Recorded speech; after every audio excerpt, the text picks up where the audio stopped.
News in January when she was living on the streets of the corporate area, now has a job.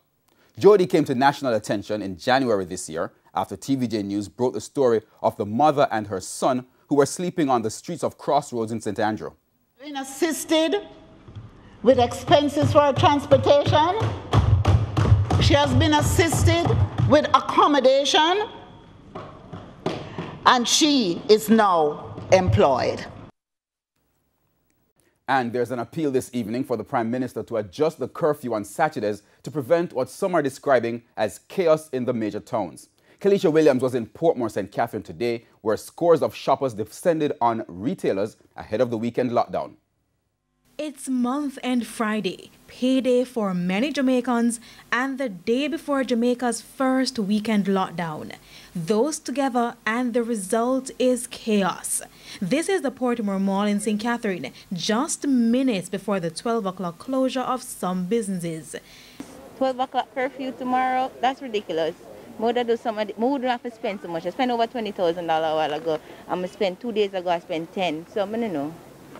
Why did you buy so much things today? And not remember the stores will open on Monday. I don't know. Maybe I have people at home come over. I don't know. So I just buy what I need. So it was a race against time for some who wanted to visit as many stores as possible. Food and water, the main items on their shopping lists. At this meat shop, people had to wait even longer.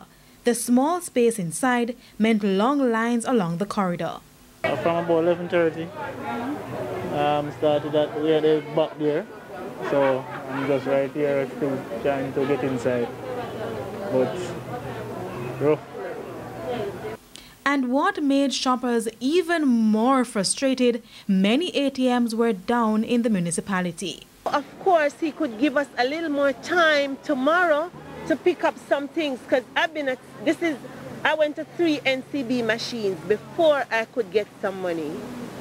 But why did they wait until today to stock up? Moreover, why shop this weekend at all when businesses will reopen on Monday? Not everybody have money at the same time, because some persons live off their paycheck, and pay day would be like the 25th, and today is the 26th. Maybe some people couldn't come out Monday, but I couldn't come out Monday because I have so many things to do. So right now I'm on my way to the Sovereign Village, but as you can see, I'm in traffic.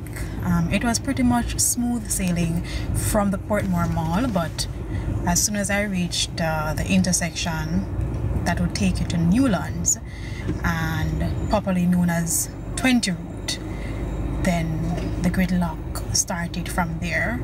So I'm gonna see just what's happening at Progressive Groceries at the Sovereign Village. It's one of the largest supermarkets in Portmore, so I'm just gonna see what's happening there. A journey which usually takes about 10 minutes is now 3 times longer.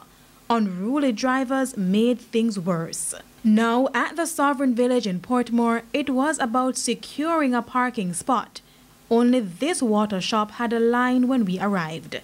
But with the traffic building up on the main road, it appears motorists will experience significant delays as it gets closer to the curfew. Kalisha Williams, TVJ News.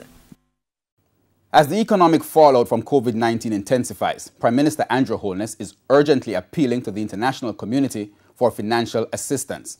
Among them, an expansion of the Debt Service Suspension Initiative, DSSI, which allows poorer countries to temporarily stop debt payments during the pandemic. As Kalisha Williams reports, Mr. Holness explained that middle-income countries like Jamaica should be able to benefit from the DSSI. The Debt Service Suspension Initiative was developed in 2020 after the World Bank and the International Monetary Fund realized that poor countries that were struggling to stay afloat during the pandemic would not be able to repay their debt as scheduled. However, as a middle-income country, Jamaica did not qualify for the suspension of debt repayment. At a press briefing with the Prime Minister of Canada and the United Nations Secretary General today, Prime Minister Andrew Holness called for that to change. While recognizing that many low-income countries are at high risk of debt distress, there are several middle-income countries that are also at risk. Whether they too will fall into distress depends on the depth and duration of the impact of the pandemic. Small island developing states, which are heavily reliant on tourism and remittances, are particularly vulnerable. We therefore call for an expansion of the DSSI to include vulnerable middle-income countries. And that was not his only request. Mr. Holness further appealed for the initiative to be extended as developing countries are plunged further into an economic crisis created by the pandemic. The initiative, which should have ended on December 31, 2020, was extended to June 2021. We urge that it be further extended to at least the end of this year and ideally to the end of 2022. For the Prime Minister of Canada, Justin Trudeau, the pandemic has also created more barriers in securing financial assistance for developing countries because developed countries are looking out for their own people. So there continues to be this instinct, even around this pandemic, which is undoubtedly a global crisis, a global problem, that people are hunkered down and trying to solve it locally without really understanding that until we solve it globally, there won't be a solving of it locally, not for real. Kalisha Williams, TVJ News. Welcome back. We're continuing the news. The government is planning to use its political machinery to get more persons to come out for mass vaccination blitz. It follows last Saturday's vaccination, where less than 50% of the target was met.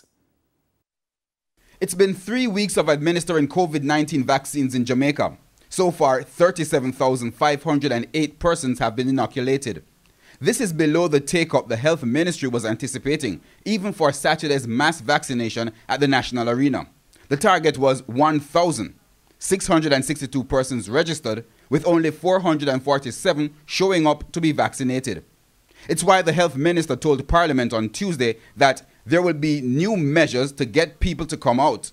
Firstly, as of the next Blitz on Saturday, April 3, 5 political representatives will be working with the Electoral Office of Jamaica to identify and bring out the elderly. What it will mean, Madam Speaker, is that each of those members of Parliament will bring out or target 100 citizens in their constituencies, 75 years and over, and we will take from the official appointment list otherwise, because those persons will also register. They will assist in registering those persons.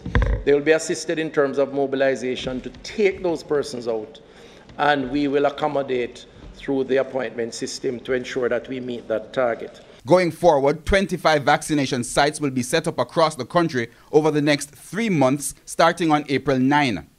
In addition to the National Arena in St. Andrew, Dr. Tufton listed the Celebration Church in Portmore, the Seventh-day Adventist Office in St. Thomas, the Montego Bay Convention Centre in St. James, the Lucy Anglican Church in Hanover, the Denby Showground in Clarendon, St. Mark's Anglican Church in Manchester, St. Matthew's Anglican Church in St. Elizabeth, the Bahia Principal Resort in St. Anne, the Trelawney Multipurpose Centre in Trelawney, the Gale Civic Centre in St. Mary, and in Portland, the Folly Oval.